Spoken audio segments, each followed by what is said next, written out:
Great honor that I stand before you this evening, and I want to acknowledge the senior pastors of the church, Pastor Vincent and Pastor Haradelo Duarte.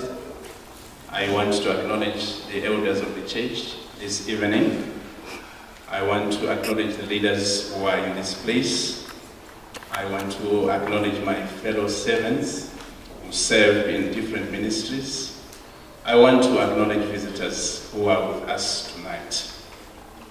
I want to thank God for this opportunity. I don't take it lightly.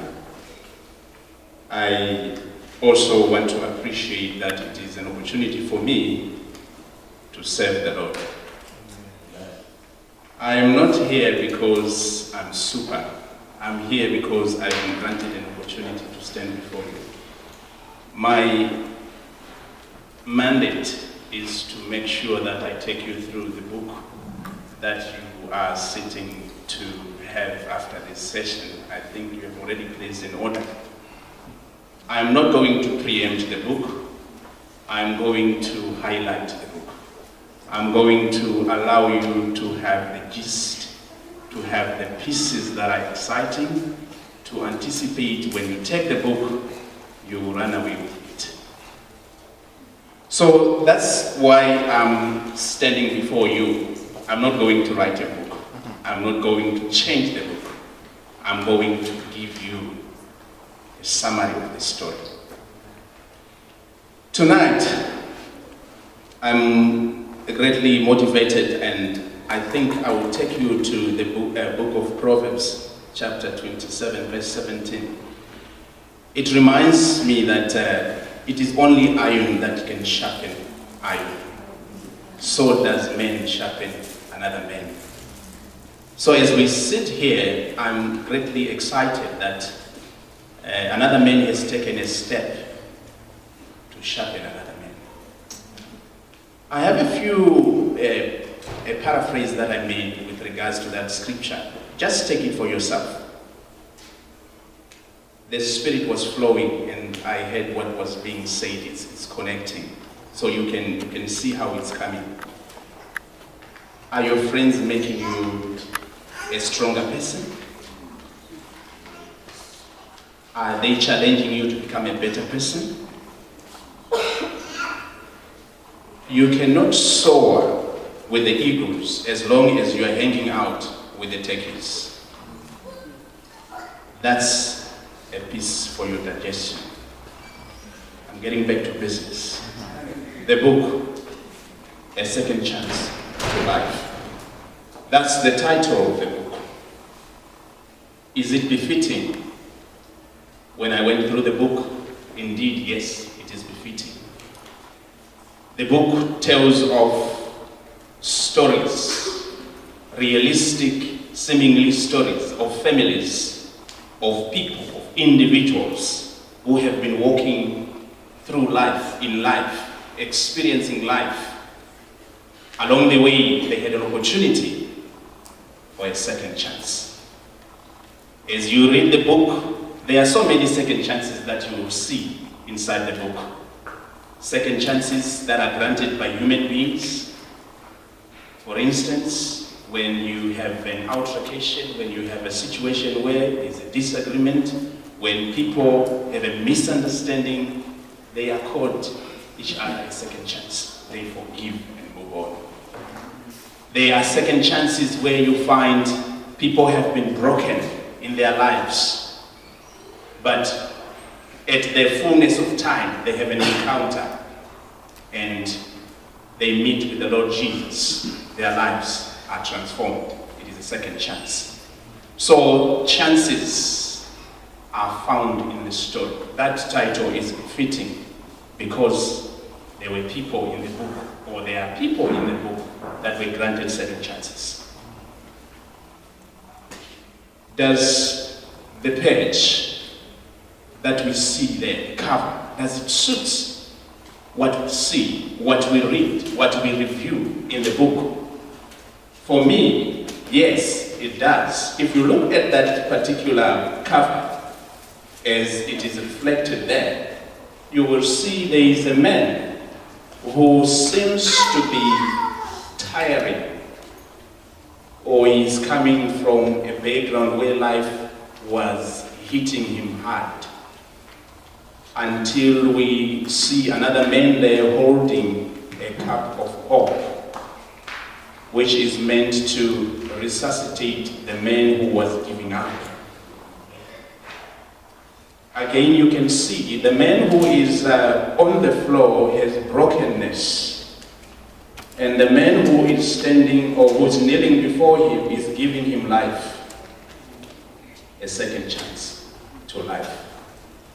For me, the cover is defeating.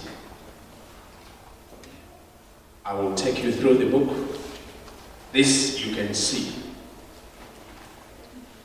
I'm going to break my presentation into 4 or 5 sections. I'll give you the setting of the book. I'll give you the plot of the book. I'll give you key characters. I will also give you my own take from the book.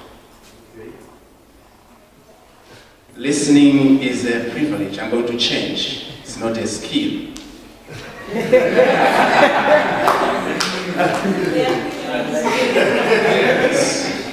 Yes. I'm starting with the setting.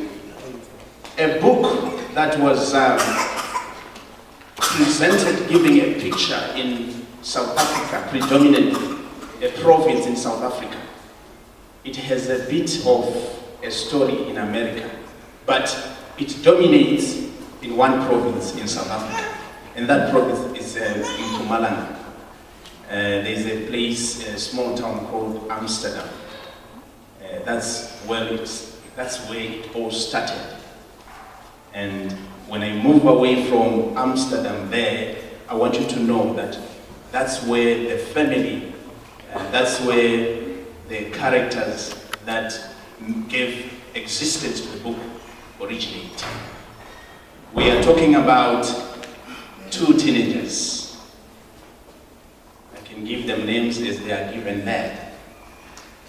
Bongani and Letio. They were born in Amsterdam, Mpumalanga, South Africa. They grew up in an environment where it's a setup which we are all familiar with. They experienced circumstances that all of us go through. I want you to know something.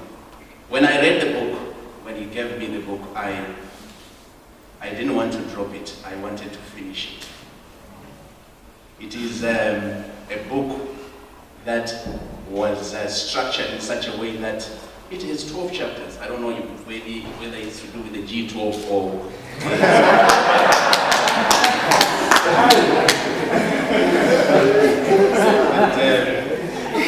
Is it a government of 12 or is to do with the 12 tribes of Israel? I'm not sure about that. But it has 12 chapters. That one I picked up, and it has about 165 pages. So if you take it, you can, by the next morning, or you are done. But the impact is too much.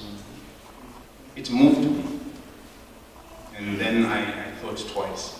But nonetheless, let me take you back to Mpumalanga in Amsterdam. That family of it was 2 teenagers who made a family. I'm not going to the nitty-gritties of how they created that family. It's for you to find out. But they had a family, and out of that family came a boy by the name Skumbuzo. Skumbuzo is the guy who also took the story from Mpumalanga elsewhere in South Africa. I hope I'm making sense. We are talking of a young man. I will give him a lot of his attributes as we continue, but I'm trying to give you the setting. He moved from Mpumalanga in Amsterdam to Cape Town at UTC, at university. He moved from there, he came back to Gauteng when he was now a professional. And a lot of things happened in Gauteng. So it's a vicious cycle. Amsterdam, Mpumalanga, Cape Town. Amsterdam, Cape Town. Then after Cape Town, Gauteng. After Gauteng, Amsterdam. That's the story. The setting is around that issue. I hope I'm making sense. And then when you go to Gauteng, you find their places. Sandton is there, Parktown, Parkwood is also there. They are familiar places again. Midland is also part of the bigger picture as you read the book. I'm giving you the setting. I say there's a bit of America, but maybe the writer was not interested in a lot of issues in America, but took it back to South Africa. So that's the setting of the book. I move on to stage 2. I'm going to talk about the plot. When I talk about the plot, I'm saying, are the events flowing? Is there a sequence in the manner in which the author structured the book? For me, yes. I read through the book. It started in the early 1980s.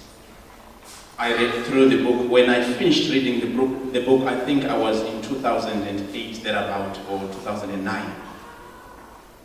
The events are flowing from the 1980s to the 90s, from the 90s to the 2000s, and then it ends somewhere there. So there's a logic in the flow of events. I'll take you through slightly back. Now I'm taking you in the story slightly. I'm not going to give you the whole book, otherwise you won't find it exciting when it's time for you to read it. Mpumalanga, Skhumbuzo was born. A bright young man, did his primary, secondary education in Mpumalanga. Qualified after matriculating, went to university at the age of 17. There, represented the family, was a real powerful young man who was able to work hard, so to speak. I'm not talking about his spirituality. He was an ordinary young man like any young man who comes from any province or goes into the city. He did things that any other young man would have done that goes into his city. He was able to face the challenges that every young man would face in the city. That's his story at Cape Town University. One key aspect, he was a very decorated playmaker in soccer. And I won't give you much into that one, but he played for a very popular teams. He played for Ajax at Cape Town, he played for Orlando Pirates. He also played for Bafana Bafana. So he was indeed a decorated player. I'm talking about Skhumbuzo. That's the sequence. He was born, he went to university. After university, he graduated. After graduating, he was a professional. What was he studying? He was studying a law degree, but he was a good soccer player. He pursued playing soccer as a professional. And he was still a qualified lawyer when he was playing soccer.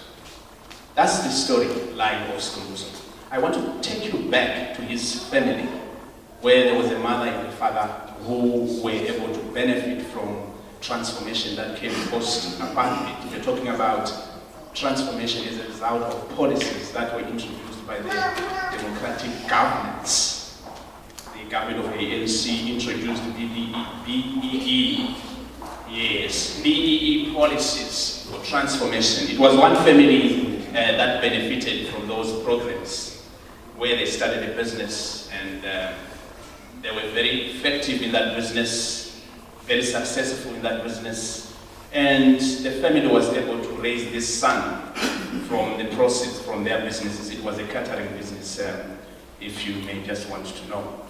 Now, I want you to know that this family, for me, is the pillar of the book, because they brought the boy, and the book revolves around the character of the boy. He became a young man, Skhumbuzo.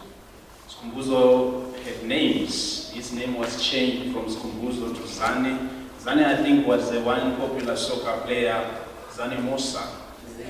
Zen Musa, yes, that one. That's where he got that nickname. So the name Skumbuzo is very, it comes and then it disappears because of the pseudonym. That nickname is coming in very, very much. So you may find it disappears along the way. He was a good soccer player. I hope I'm making sense. So that's the story about this young man called Skumbuzo. And that's the story about the family. And there are other families that we find in the book. Families that are found in Parkwood, that fellowship in Midrand, the Emmanuel Christian Church, they are there.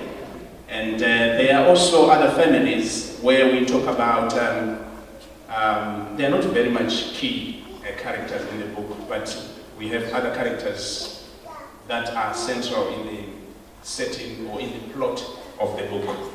So as you read, you will understand that the story is centered around the family of Skumbuzo. I don't want you to lose track of the chronology or the plot of the book, but I want you to keep the focus in that particular line. I'm not going to preempt the whole story, but I want you to see that we are talking about a boy who started, a boy who endured, a boy who exploited, a boy who had a life of achievements, and a boy who had a closure. I'm not going to tell you about the closure, it's for you to find out. That's to read the book. Yes. I'm going to talk slightly about the characters. In characters, we talk about villains, we talk about protagonists, those characters that are outstanding, that are aggressive. There are characters that are mild, those that are neutral. We have all sorts of characters that fall into those categories. But I'm going to talk about this young man, Skumbuzo. I want to give you some of the gist of how he was in a nutshell as an individual. I said it before, he was a very intelligent young man. He was respectful, he was generous, he was humble. I'm not sure about his spirituality. I hope I'm making sense. I'm not sure about his spirituality. He completed his law degree in a record time.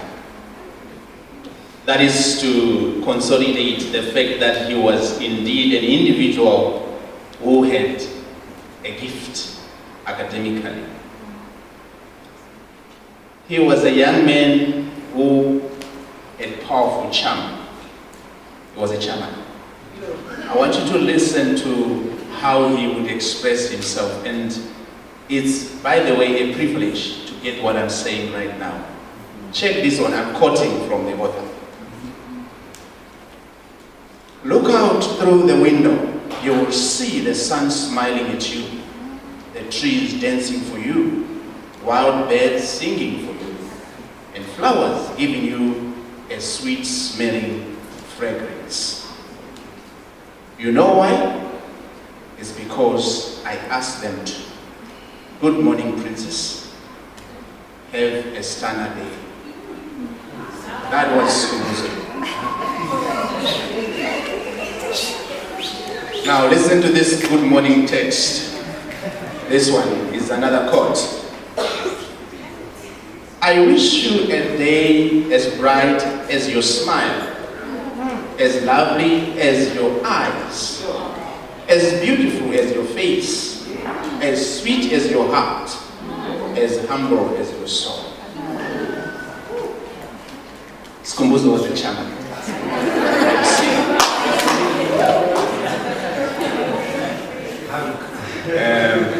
That's him. But I want to give you another dimension of this character. His eye was the door that exposed him